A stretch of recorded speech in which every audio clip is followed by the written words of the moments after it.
So today is Father Steve's favorite feast day, right? Absolutely, yeah, Okay, absolutely. good. Yep. See? His favorite feast day, Feast of Christ the King. So when I was growing up, I had a problem with that term, Christ the King, because when I hear the word king, I get images of earthly kings, right? And I could never picture Jesus and the earthly king stuff going together.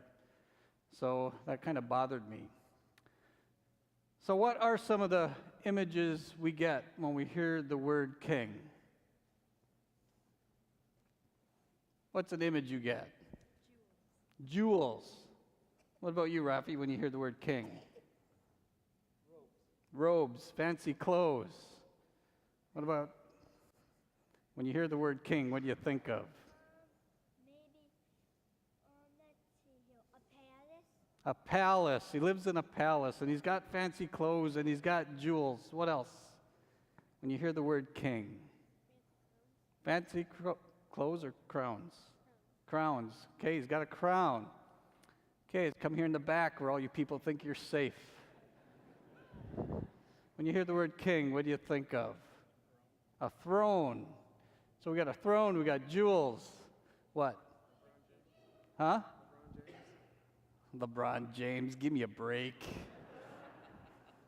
What else? Servants. Who said wife? Somebody say wife? Life? You said that before. Come on. Ruler. Okay, he makes rules. He's got servants, he's got jewels, he's got crowns, he's rich. How do people treat a king? Good. How did they treat him good? He's a ruler, so that he's the boss. Loyal, they're loyal to him. What else? When you come into the presence of the king, what do people do? They bow down before him, okay. So, all those earthly images that we get of kings, those are some of them. So back in, I think it was 1925, Pope Pius XI created this feast day called Christ the King. And he did it because there were some things going on in Europe at the time, and they were troubling. And what was going on was World War II had just gotten over, and there were a lot of non-Christian dictatorships starting to form. And these guys would come to power, and they would take all the power. And they had no use for Jesus Christ, and they had no use for his church. So those things were taken out of everything, and the church was marginalized. It was pushed to the edges of society, and these guys even told the church what it could and couldn't do. So when he created this feast day, he had hoped that three main things would happen. First, that nations would realize or learn or be informed that the church really does have a right to operate free from the control of the state. So governments, governors, dictators, they can't tell the church what it can and cannot do. The second thing he hoped was that nations and their leaders would be inspired by Jesus and his church to remember and know how much good it does and not want to push it away and try to silence it. And the third thing he hoped was that we would be strengthened so that we could put our relationship with Jesus first above all other things and to let him reign in our lives.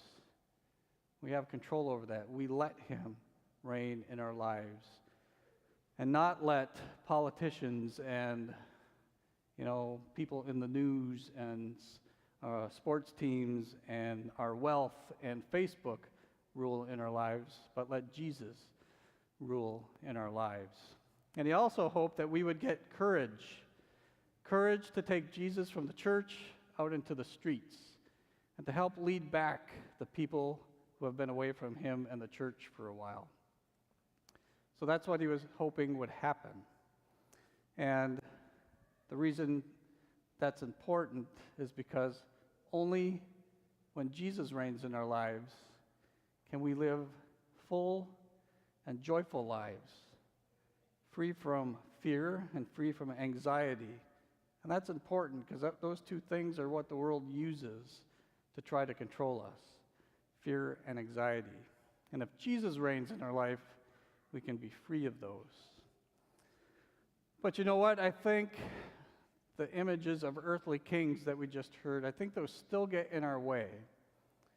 So think about it. In this world where it's all about me, where we think that we deserve everything we want, where the only authority in my life is me, where the only truth in my life is the truth that I say is true, where nobody is even allowed to say anything that might make me feel uncomfortable, the last thing we want to do is be subject to a king, right? Somebody to rule over us and tell us what to do. That just doesn't seem fair anymore. So I think that perception is still out there, and I think that's why we need to change our view of a king and get a proper view of a king. And our gospel story today gave us the proper view. That crucifix, that's the story, and that's our king. So our king doesn't live in a palace. He doesn't have jewels. He doesn't have gold. He doesn't have fancy clothes. Instead, he hangs on a cross.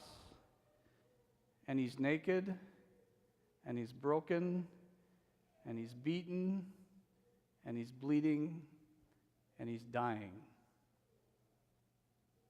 That's our king.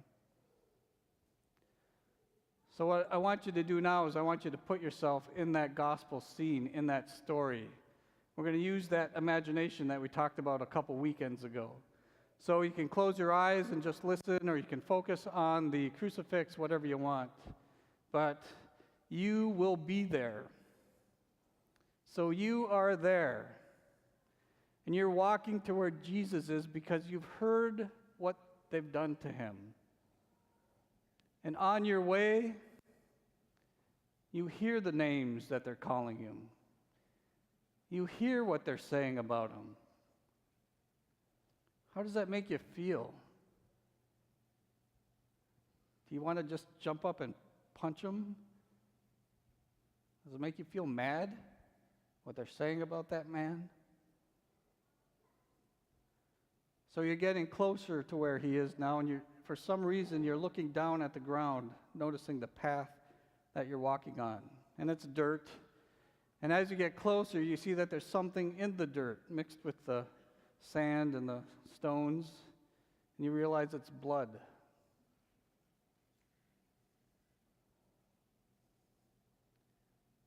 And then before long, there you are,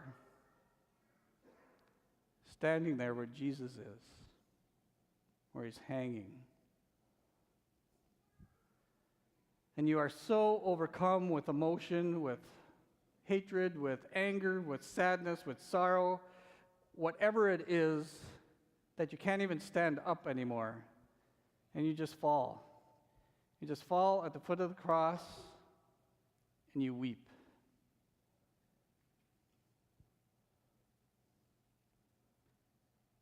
And as you try to stand up, you grab onto the cross and you feel its wood. And as you feel it, you notice it's wet. It's wet with his blood. So as you stand there in front of this Jesus hanging on this cross, can you look up at him? Do you dare to look at his broken and beaten and bleeding body? Do you have the strength to look at his face? Or are you too embarrassed, too ashamed to raise your head?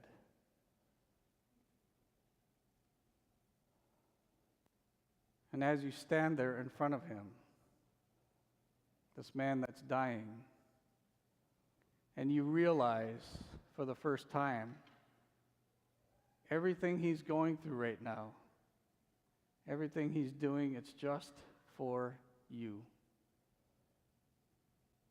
What do you say?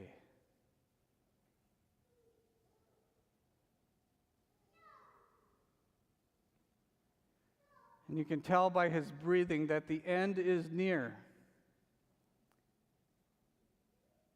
And as he breathes his last breath, and as he gazes upon you and the tears fall from his eyes, can you hear him call your name and tell you just how much he loves you?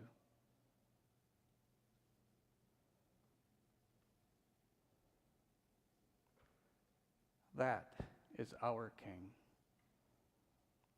A king unlike any other king. He's not an oppressive ruler, but a compassionate and loving king.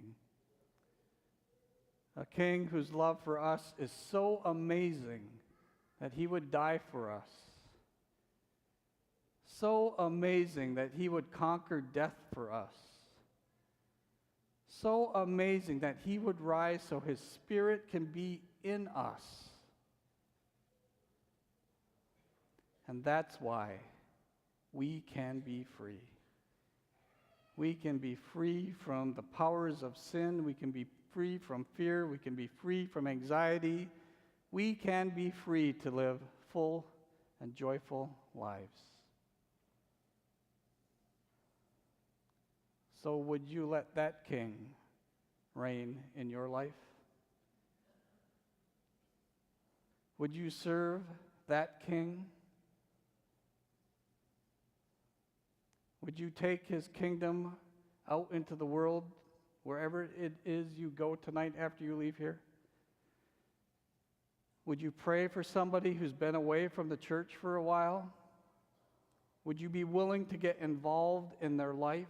Would you invite them into your life? Would you be willing to hear their story? Would you love them and care for them the way Jesus does? Would you be willing to tell them your story of your relationship with Jesus? Would you be willing to walk with them as they journey back to Jesus and his church? On this day, Christ the King, we are reminded to be open to him, to let Jesus reign in our lives, to put our relationship with him first, above all other things, to spread his kingdom on earth, and to lead back those people that have been away for a while.